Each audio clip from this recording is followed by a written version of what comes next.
Queridos e amados irmãos, é com muita alegria que eu quero cumprimentar todos com a paz do Senhor Jesus. Amém. Por favor, abra sua Bíblia na primeira epístola do apóstolo Paulo à igreja de Corinto, capítulo de número 11 e os versículos de número 25, 26, 28, e a gente conclui lendo o versículo de número 33. Enquanto os irmãos localizam o texto, eu quero agradecer a Deus pelo privilégio que Ele nos dá de estarmos em Sua presença, adorando e bendizendo a Ele, na beleza da Sua santidade. Amém. Ao Senhor seja toda honra, toda glória e todo louvor para sempre. Eu também quero louvar a Deus pela vida do anjo desta igreja, pastor reverendo José Orisvaldo Nunes de Lima.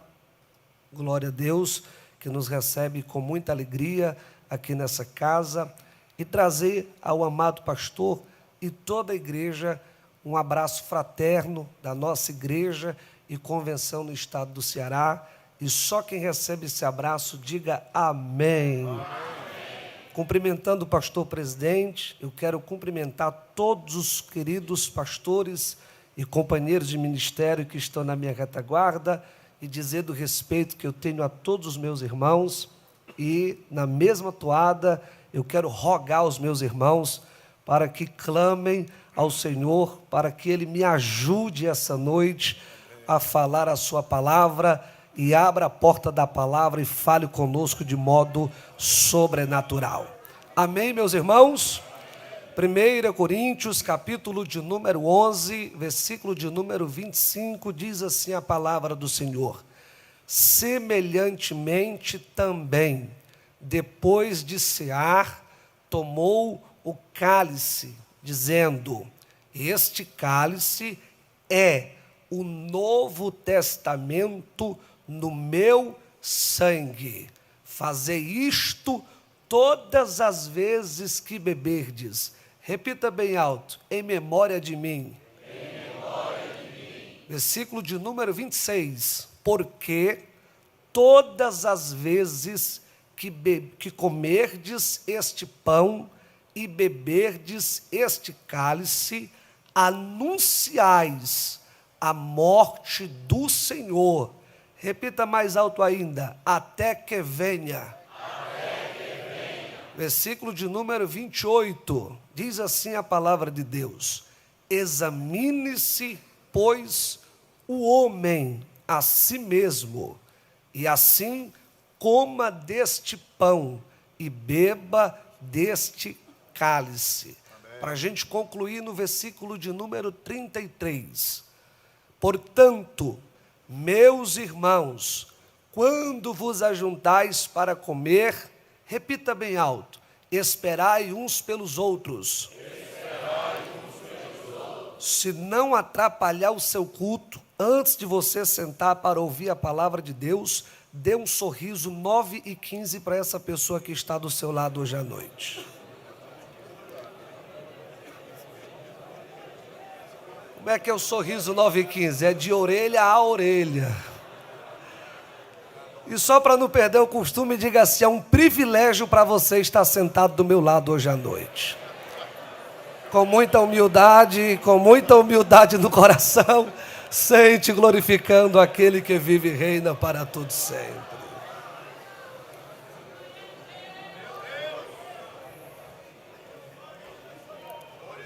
O ano era 2009, a igreja era a Assembleia de Deus, congregação do Jardim do Amor, na cidade de Caucaia, no estado do Ceará.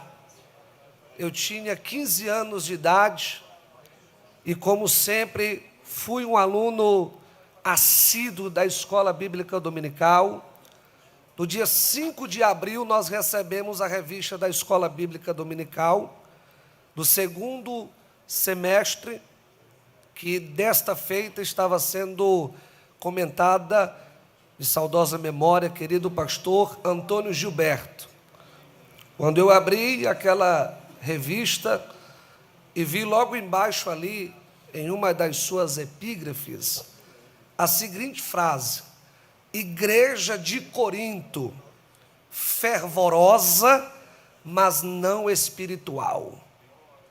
Quando eu olhei para essa frase, aos meus 15 anos de idade, eu confesso que deu um nó na minha cabeça, mas isso me levou a tentar entender e conhecer melhor. E como comentarista, facilitou bastante o conhecimento, tanto da epístola, quanto daquilo que ele queria apresentar sobre ela. Ficou muito fácil a gente entender.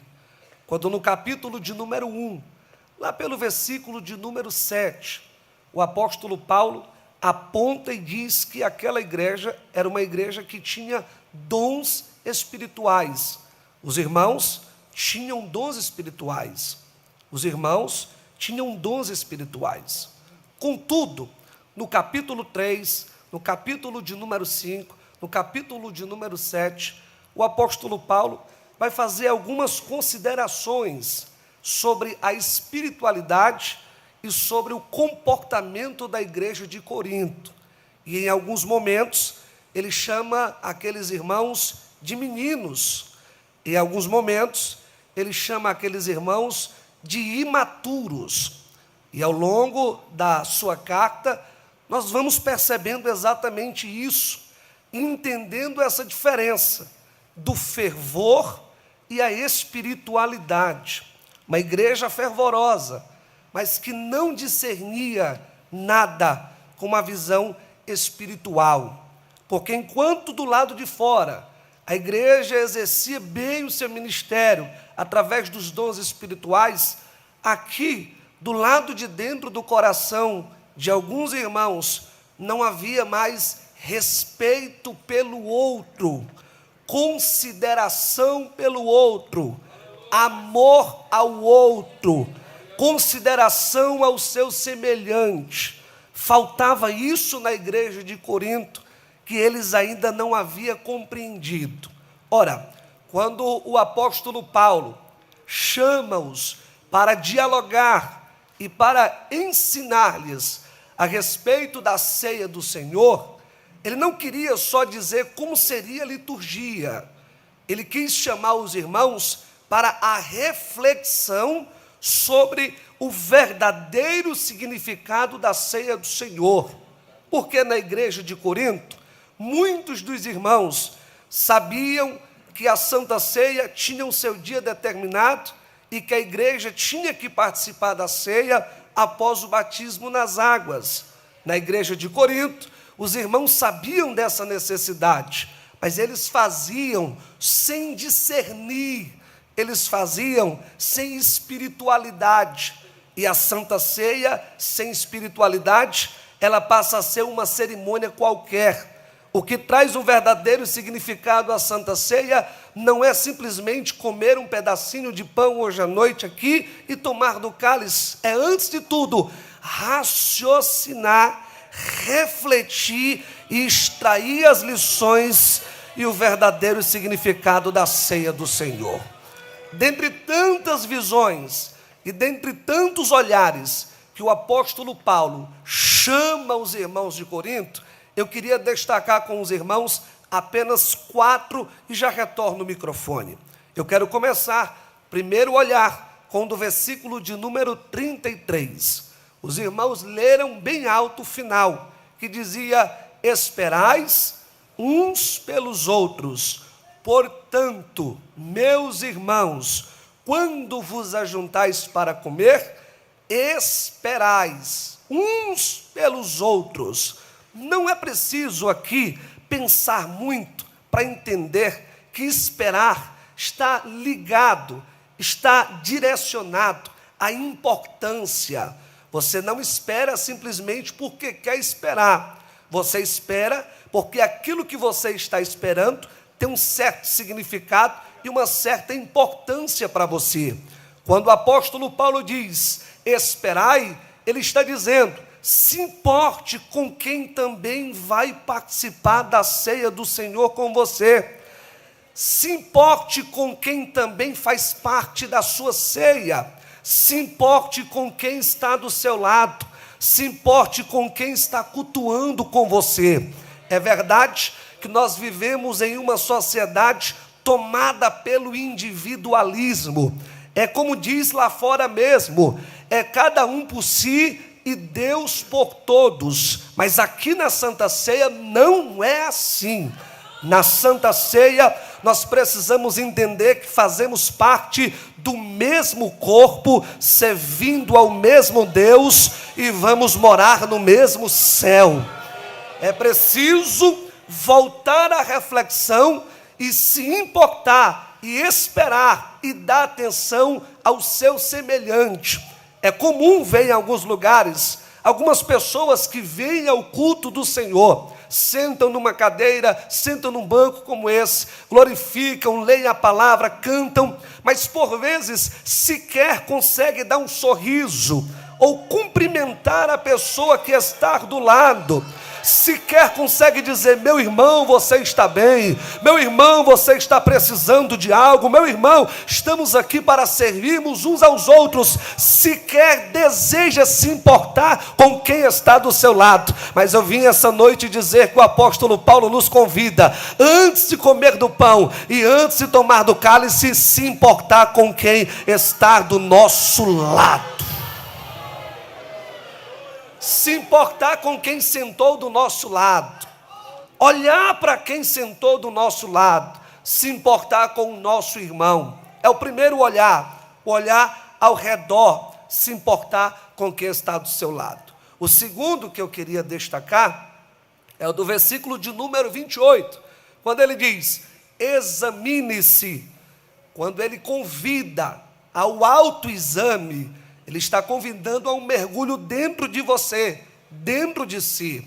O querido e grande sábio Salomão escreveu nos Provérbios, capítulo de número 4, lá pelo versículo de número 23, dizendo: guarda o teu coração, porque dele procedem todas as saídas da sua vida.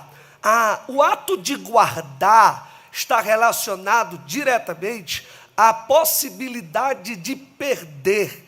Quando o nosso querido e sábio Salomão disse: guarda o coração, ele está dizendo: guarde, porque há possibilidade de você perdê-lo. Como é que eu consigo perder o meu coração?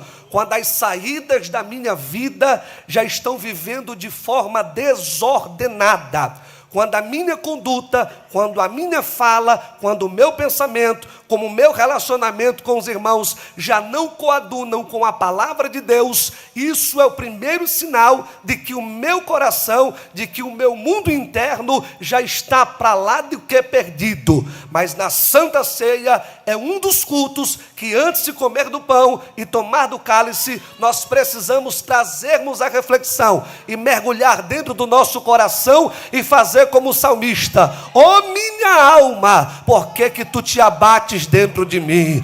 Ó minha alma, como é que tu estás hoje à noite aqui? Ó minha alma, como é que tu andas por aí? Ó minha alma, o que é que tu estás dizendo aqui dentro de mim? Essa atitude de conversar com a alma, de conversar consigo mesmo lá fora, é coisa de doido. Eu não sei se você já foi chamado de doido quando esteve orando dentro de um avião. Eu não sei se você já foi chamado de doido quando esteve orando dentro de um ônibus. Eu não sei se você já foi chamado de doido quando esteve orando na rua, porque lá fora conversar sozinho é sinônimo de loucura, mas aqui no reino de Deus não, senhor. Aqui é sinônimo de espiritualidade. Oh glória! É quando eu mergulho dentro de mim e converso comigo mesmo e pergunto: como é que anda aí? E pensar sobre mim e pensar sobre como está o meu mundo interno. Santa Ceia é sobre isso. Não só ao redor, não só dentro, mas também no versículo de número 25, lá no final, os irmãos leram bem alto: em memória de mim. É um convite para olhar no passado, para olhar para trás, para olhar o que aconteceu na Via Dolorosa, o que aconteceu em cima do Monte das Oliveiras, o que aconteceu dentro do templo, o que aconteceu enquanto ele foi conduzido. Uma certa vez, eu falando sobre o passado, falando a necessidade de se olhar para trás e ver o que foi feito, alguém me abordou no final do culto e disse: irmão, esse negócio de olhar para o passado não é bom não, não é de Deus não, porque lá no passado só tem coisa ruim, lá no passado só tem coisa que não presta. Aí eu disse a ele: meu amado, só se for no seu passado, porque no meu passado a Bíblia diz que Jesus pegou tudo e jogou no mar do esquecimento e perdoou, não está mais lá.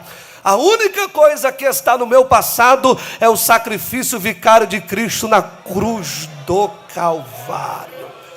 Santa Ceia é um convite para a gente dar uma voltinha lá na Galileia, quando o meigo Nazareno, anunciando as boas novas de salvação, falava ao povo sobre a sua partida, sobre o seu sacrifício na cruz do Calvário, curando os enfermos, dando vista aos cegos, dando audição aos surdos, curando os coxos, fazendo maravilhas e anunciando sempre a sua partida. É um convite para olhar em Mateus 26, naquela última ceia, quando ele levanta o pão e, tendo dado graças, parte e vai entregando aos seus discípulos e dizendo: este é o símbolo do meu corpo. E semelhantemente, levantando o cálice e dizendo: tomai e bebei, é o símbolo da nova aliança no meu sangue. É lembrar que antes dele ser preso, é lembrar que antes dele subir ao Monte das Oliveiras cantando, ele disse: nós vamos fazer uma aliança no sangue aqui agora. Nós vamos nos aliançar antes do que vai acontecer. Não é preciso ser tão inteligente para entender que o que está aqui no meu dedo não é uma aliança, mas é um anel, porque a aliança é muito mais do que o anel. O anel é só um símbolo.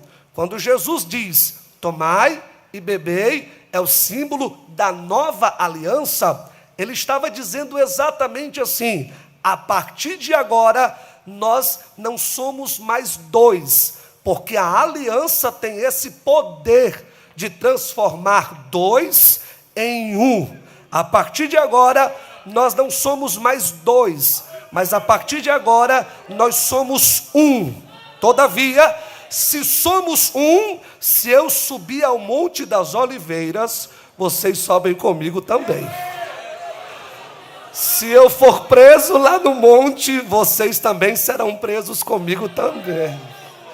Se me levarem até a presença de um tribunal que não tem competência para julgar o crime que estão me imputando, vão levar vocês também. Se me açoitarem, vão açoitar vocês também. Se me colocarem adiante do escárnio, vão colocar vocês também. Se colocarem um madeiro pesado em minhas costas, colocarão na de vocês também. Se colocarem uma coroa de espinho na cabeça de vocês, colocarão na minha também. Se eu subir ao Calvário, vocês também subirão comigo. Se eu morrer, vocês também morrerão comigo. Agora, se ao terceiro dia eu ressuscitar, vocês ressuscitarão comigo também.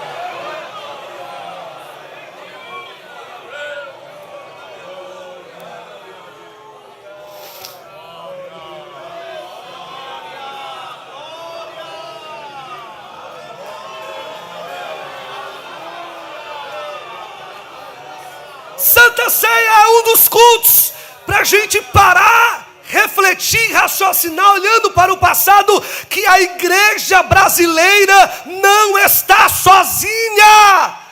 A igreja brasileira tem uma aliança. Uma aliança com quem? Com aquele de Mateus 1. E o seu nome se chamará Emanuel, que significa... É aquele de Mateus 18. Onde estiverem 2 ou 3 reunidos, eu estarei no meio. É aquele de Mateus 28. Ide, pregai, e eu estarei convosco até a consumação dos séculos. No início do Evangelho Ele está conosco, no meio do Evangelho Ele está conosco, no final do Evangelho Ele também está conosco. Precisamos entender na Santa Ceia, a igreja não está sozinha, ela já triunfou com Cristo na cruz do Calvário, ao terceiro dia está de pé, para a glória do nome do Senhor Jesus. É um olhar para trás, só que não é só um olhar para trás também, é também um olhar adiante. Só para rememorar, 33, ao redor, esperai. 28, examine-se dentro. 25, em memória, olhar para trás. E o 26, é tremendo. Vocês leram bem alto, porque todas as vezes que comerdes este pão e beberdes este cálice, anunciais a morte do Senhor.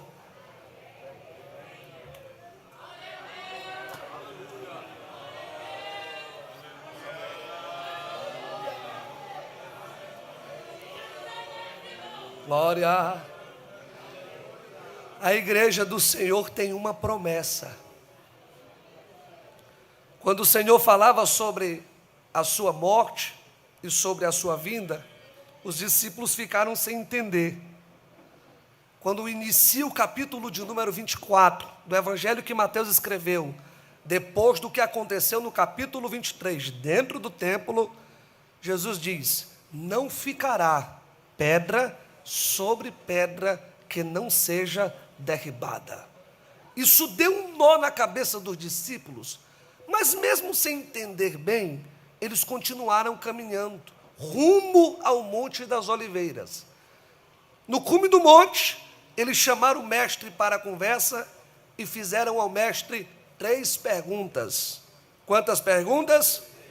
A primeira: Senhor, quando sucederão todas essas coisas? A segunda: que sinais haverá sobre a vinda do Filho do Homem? Terceiro: como será o final de todas as coisas? Jesus não respondeu essas 3 perguntas com uma simples mensagem. Ele respondeu essas 3 perguntas com 4 grandes mensagens. A primeira é uma das mais conhecidas: princípio das dores. Eu acho bonito, porque no início do princípio das dores, ele já começa destacando algo que hoje é visto a olho nu em todos os lugares. Versículo de número 4, ele diz: acautelai-vos para que ninguém vos engane. Versículo de número 5: e surgirão muitos falsos cristos e enganarão a muitos. No 11: e surgirão muitos falsos profetas e enganarão a muitos.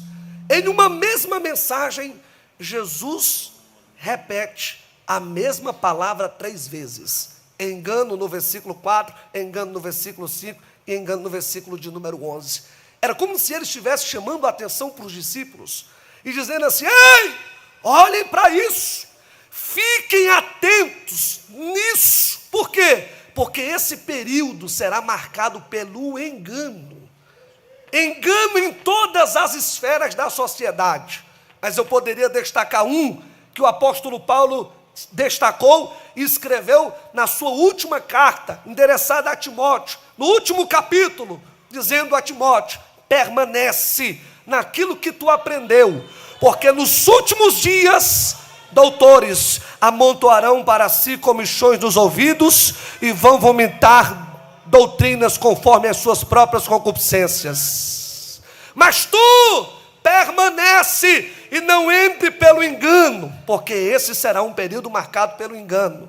Não só esse ponto, há um outro ponto que nós percebemos na mensagem do princípio das dores, ele dizendo: e vos odiarão por causa do meu nome, e vos perseguirão por causa do meu nome, e vos matarão por causa do meu nome. Primeiro, ódio. Segundo, perseguição. E terceiro, morte. Quando vocês veem eles odiando, se preparem para as perseguições. Quando veem eles perseguindo, se preparem para as mortes. E o texto continua ainda mais apertando no versículo 11. E pouco se multiplicar, no 12, lá do capítulo 24, a iniquidade, o amor de muitos se esfriará. Só que quando a gente vira para o versículo 13, nós temos uma promessa.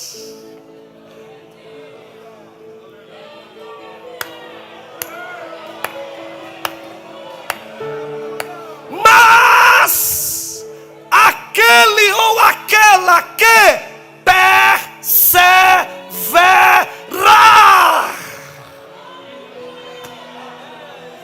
até o fim. Quantos estão aguardando Jesus para hoje? Quantos estão aguardando Jesus para agora? Quantos estão aguardando Jesus agora? Quantos estão aguardando Santa Ceia? É culto para a gente olhar para frente e saber que muito em breve não será mais em Maceió, aqui na Central do Farol, mas muito em breve será nas bodas do Cordeiro, e a igreja estará lá. Aleluia, aleluia, aleluia, aleluia. Oh, coisa linda vai ser o arrebatamento da igreja do Senhor na terra. Os noticiários vão rodar o Brasil inteiro, a televisão vai anunciar, as redes sociais irão anunciar, e dizendo que um povo da terra sumiu. E parece que tem gente que não consegue se alegrar mais quando nós olhamos para frente e dizemos até que venha. Quando nós olhamos para frente e dizemos que a qualquer hora a igreja será tomada da terra. É sério que existem algumas pessoas que não conseguem se animar mais quando ouvem falar do arrebatamento da igreja. E esse é o culto que você precisa rever isso na sua memória e na sua espiritualidade. Porque Santa Ceia é dia de olhar para frente e saber que muito em breve Ele vem buscar a sua igreja.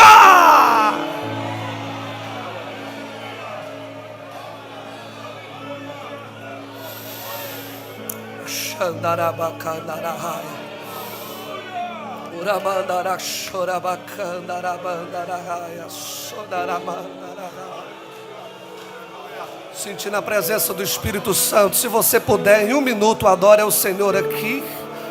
E se você quiser, pode pedir que muito em breve nós veremos o Senhor nos ares e nos encontraremos com Ele. Santa Ceia é dia da gente parar e pensar assim, ó: o dia e a hora. Não adianta fazer cálculos. Não adianta olhar para lugar nenhum. Porque o arrebatamento da igreja será iminente. Não adianta olhar para lugar nenhum. O único lugar que a igreja tem que estar olhando todos os dias é para aquele que vem buscar a sua noiva. Cadê a igreja que está guardando a noiva? Cadê a noiva que está guardando o seu noivo? Cadê a noiva que está guardando o seu noivo? Vim buscar aqui essa noite. Vou caminhando para a conclusão. falando sobre a segunda mensagem em resposta às 3, mensagem da tribulação. A terceira mensagem em resposta às 3 perguntas, mensagem sobre a vinda do Filho do Homem. E na mensagem sobre a vinda do Filho do Homem, ele profere 4 parábolas: parábola da figueira, parábola do servo bom e do servo mau, parábola das 10 virgens e a parábola dos talentos. Se você pegar essas 4 parábolas e colocar as lentes do versículo de número 38, se não foge a memória, você só vai encontrar uma mensagem dentro dessas 4 parábolas. Que mensagem é? Vigiai, pois, porque não sabeis o dia e a hora em que o Filho do Homem retornará para buscar a sua igreja. A última mensagem sobre o final de todas as coisas. Olhando ao redor, olhando no interno, olhando atrás e olhando à frente. São as 3 visões, são os 3 olhares, são as 4 reflexões que Deus te chama antes de comer do pão e de beber do cálice essa noite.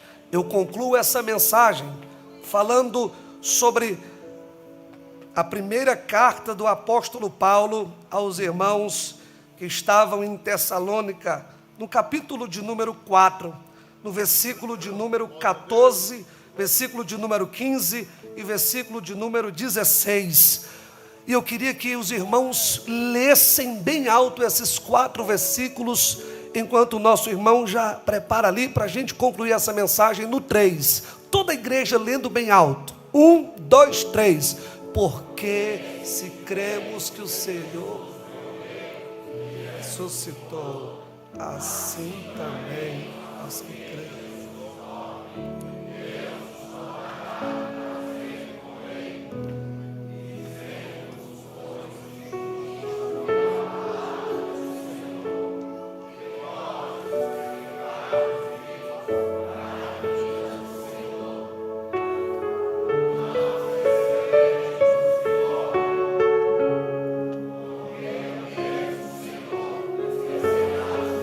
Espera aí, o mesmo Senhor descerá do céu com alarido e com voz de arcanjo e com a trombeta de Deus, e os que morreram em Cristo ressuscitarão primeiro. Depois nós, os que ficarmos vivos, seremos arrebatados juntamente com Ele nas nuvens, a encontrar o Senhor nos ares, e assim estaremos sempre com nosso Senhor.